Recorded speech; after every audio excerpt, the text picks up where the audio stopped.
చాలా సంవత్సరాల క్రితం ఒక అందమైన పల్లెటూరు ఉండేది. ఆ గ్రామం పేరు వెంకటాపురం. ఆ గ్రామం చుట్టూ పచ్చని పొలాలు, పెద్ద పెద్ద చెట్లు, పక్షుల కిలకిల రాగాలతో చాలా అందంగా ఉండేది. గ్రామంలో ఉన్న ప్రజలు అందరూ ఒకరికొకరు సహాయం చేసుకునే మంచి మనుషులు. రైతులు ఉదయం సూర్యుడు ఉదయించకముందే పొలాలకు వెళ్ళేవారు. మహిళలు ఇంటి పనులు చేసుకునేవారు. పిల్లలు స్కూలుకి వెళ్ళేవారు. ఆ గ్రామంలో ఒక పాత బావి ఉండేది. ఆ బావి చాలా లోతుగా ఉండేది. ఆ గ్రామంలో అందరూ అదే బావి నుంచి నీళ్లు తీసుకునేవారు.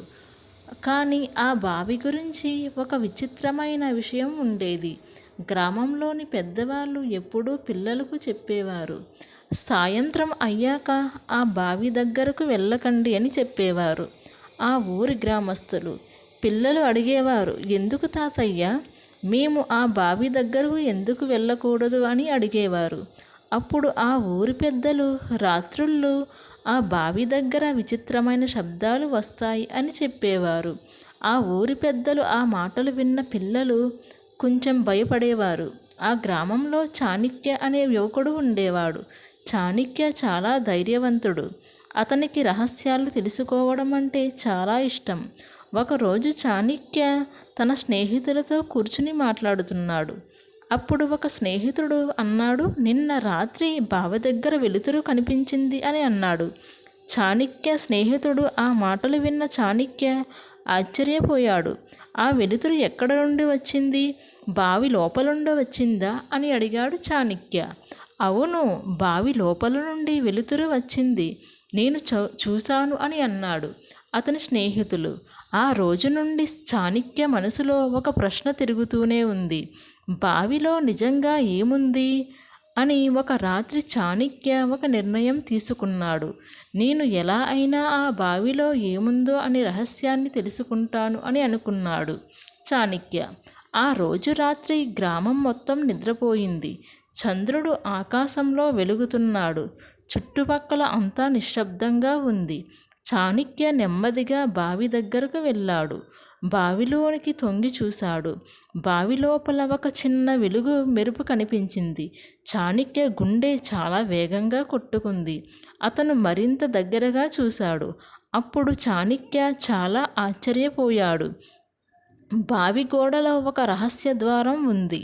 ఆ ద్వారాన్ని చూసిన చాణక్య ఇలా అనుకున్నాడు, ఇంతకాలం ఈ బావిలో ఒక ద్వారం ఉందా అని అతను మనసులో అనుకున్నాడు. ఇక్కడ ఉన్న ఆ ప్రదేశం అంతా నిశ్శబ్దంగా ఉంది. చుట్టూ ఎవరూ లేరు. చాణక్య కొంచెం భయపడ్డాడు, కానీ తనకు రహస్యం తెలుసుకోవాలనే ఆసక్తి ఇంకా ఎక్కువ ఉంది. చాణక్య బావి దగ్గర ఉన్న తాడు పట్టుకుని నెమ్మదిగా కిందికి దిగాడు. బావి లోతుగా ఉంది. కొద్దిసేపటికి చాణక్య ఆ ద్వారం దగ్గరకు చేరుకున్నాడు. ఆ ద్వారం కొంచెం తెరిచి ఉంది. లోపల నుంచి ఒక మసక వెలుతురు వస్తుంది. చాణక్య నెమ్మదిగా ద్వారం తట్టాడు. ట్రిక్ ట్రిక్ అని శబ్దం వస్తూ ద్వారం తెరుచుకుంది. లోపల ఒక పొడవైన రహస్య మార్గం ఉంది. గోడల మీద చిన్న దీపాలు వెలుగుతున్నాయి. చాణక్య జాగ్రత్తగా ఆ మార్గంలో నడవడం ప్రారంభించాడు. కొంత దూరం వెళ్ళిన తర్వాత అతను ఆశ్చర్యపోయాడు. ఎందుకంటే అక్కడ నుంచి మాట్లాడుతున్న శబ్దాలు వినిపించాయి. ఇక్కడ ఎవరు ఉంటారు అని చాణక్య ఆశ్చర్యపోయాడు. అతను మెల్లగా ముందుకు వెళ్ళి చూశాడు. అప్పుడు అతను అక్కడ జరిగింది చూసి పూర్తిగా ఆశ్చర్యపోయాడు. ఆ మార్గం చివర ఒక చిన్న పల్లెటూరు ఉంది. అక్కడ చిన్న చిన్న ఇల్లు ఉన్నాయి. మట్టి ఇల్లు, చిన్న దీపాలు, కూర్చుని మాట్లాడుతున్న ప్రజలు. అది చూస్తే ఒక చిన్న గ్రామంలాగా ఉంది. చాణక్య నమ్మలేకపోయాడు. బావి లోపల గ్రామాలు అని అతను ఆశ్చర్యపోయాడు. ఒక వృద్ధుడు చాణక్యను చూశాడు. ఎవరు నువ్వు అని అడిగాడు. చాణక్య కొంచెం భయపడ్డాడు, కానీ అతను నిజం చెప్పాడు. నేను పై గ్రామం నుండి వచ్చాను అని. బావి లోపల వెలుతురు చూసి లోపలికి వచ్చాను అన్నాడు. అక్కడ ఉన్న ప్రజలు ఒకరి ముఖాలు ఒకరు చూసుకున్నారు. ఆ వృద్ధుడు చెప్పాడు, ఇది చాలా పెద్ద రహస్యం, బయట వాళ్లకు తెలియకూడదు అని అన్నాడు ఆ వృద్ధుడు. అప్పుడు చాణక్య అడిగాడు, మీరు ఇక్కడ ఎందుకు ఉంటున్నారు అని అడిగాడు. ఆ వృద్ధుడు కొద్దిసేపు నిశ్శబ్దంగా ఉన్నాడు. తర్వాత అతను ఒక ఆశ్చర్యకరమైన కథ చెప్పడం ప్రారంభించాడు. చాలా సంవత్సరాల క్రితం మేము కూడా పై గ్రామంలోనే ఉండేవాళ్ళం అని అన్నాడు వృద్ధుడు. ఆ మాటలకు చాణక్య మరింత ఆశ్చర్యపోయాడు. అయితే మీరు ఇక్కడికి ఎందుకు వచ్చారు అని అన్నాడు. దానికి కారణం ఒక పెద్ద ప్రమాదం అని చెప్పి ఆగిపోయాడు. అప్పుడు చాణక్య అన్నాడు, పర్వాలేదు, భయపడకండి, మీరు చెప్పండి అని అన్నాడు చాణక్య. అప్పుడు ఆ వృద్ధుడు చెప్పాడు, ఒక సంవత్సరం చాలా పెద్ద కరువు వచ్చింది. వర్షాలు పడలేదు, పొలాలు ఎండిపోయాయి, బావిలో నీరు తగ్గిపోయింది. గ్రామంలో ప్రజలు చాలా కష్టపడుతున్నారు. ఒకరోజు గ్రామ పెద్దలు ఒక రహస్య విషయం తెలుసుకున్నారు. బావి లోపల ఒక పురాతన భూగర్భం ఉంది. ఆ మార్గం లోపల చాలా నీటి వనరులు ఉన్నాయి. అప్పుడు కొంతమంది ప్రజలు ఆ మార్గంలోకి వెళ్ళి అక్కడే ఒక చిన్న పల్లెటూరు నిర్మించారు. మేమే ఆ ప్రజలము అని వృద్ధుడు చెప్పాడు. అప్పుడు చాణక్య ఇంకా ఆశ్చర్యపోయాడు. అయితే మీరు పై గ్రామానికి ఎందుకు తిరిగి వెళ్ళలేదు అని అడిగాడు. వృద్ధుడు కాస్త దిగులుగా చెప్పాడు, కొన్ని సంవత్సరాల తర్వాత బావి మార్గం కూలిపోయింది, అందుకే మేము ఇక్కడే జీవిస్తున్నాం అని అన్నాడు. అది విని చాణక్య చాలా బాధపడ్డాడు. మీరు ఇంతకాలం ఇక్కడే చిక్కుకుపోయారా అని అడిగాడు. వృద్ధుడు తల ఊపాడు. అప్పుడు చాణక్య ఒక నిర్ణయం తీసుకున్నాడు.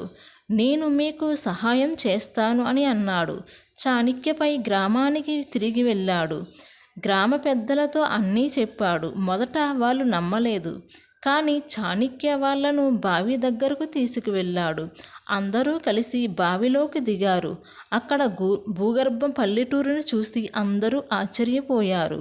గ్రామ పెద్దలు వెంటనే ఒక నిర్ణయం తీసుకున్నారు. ఆ గ్రామం వాళ్ళు కూడా మనుషులే, వాళ్ళను బయటికి తీసుకురావాలి.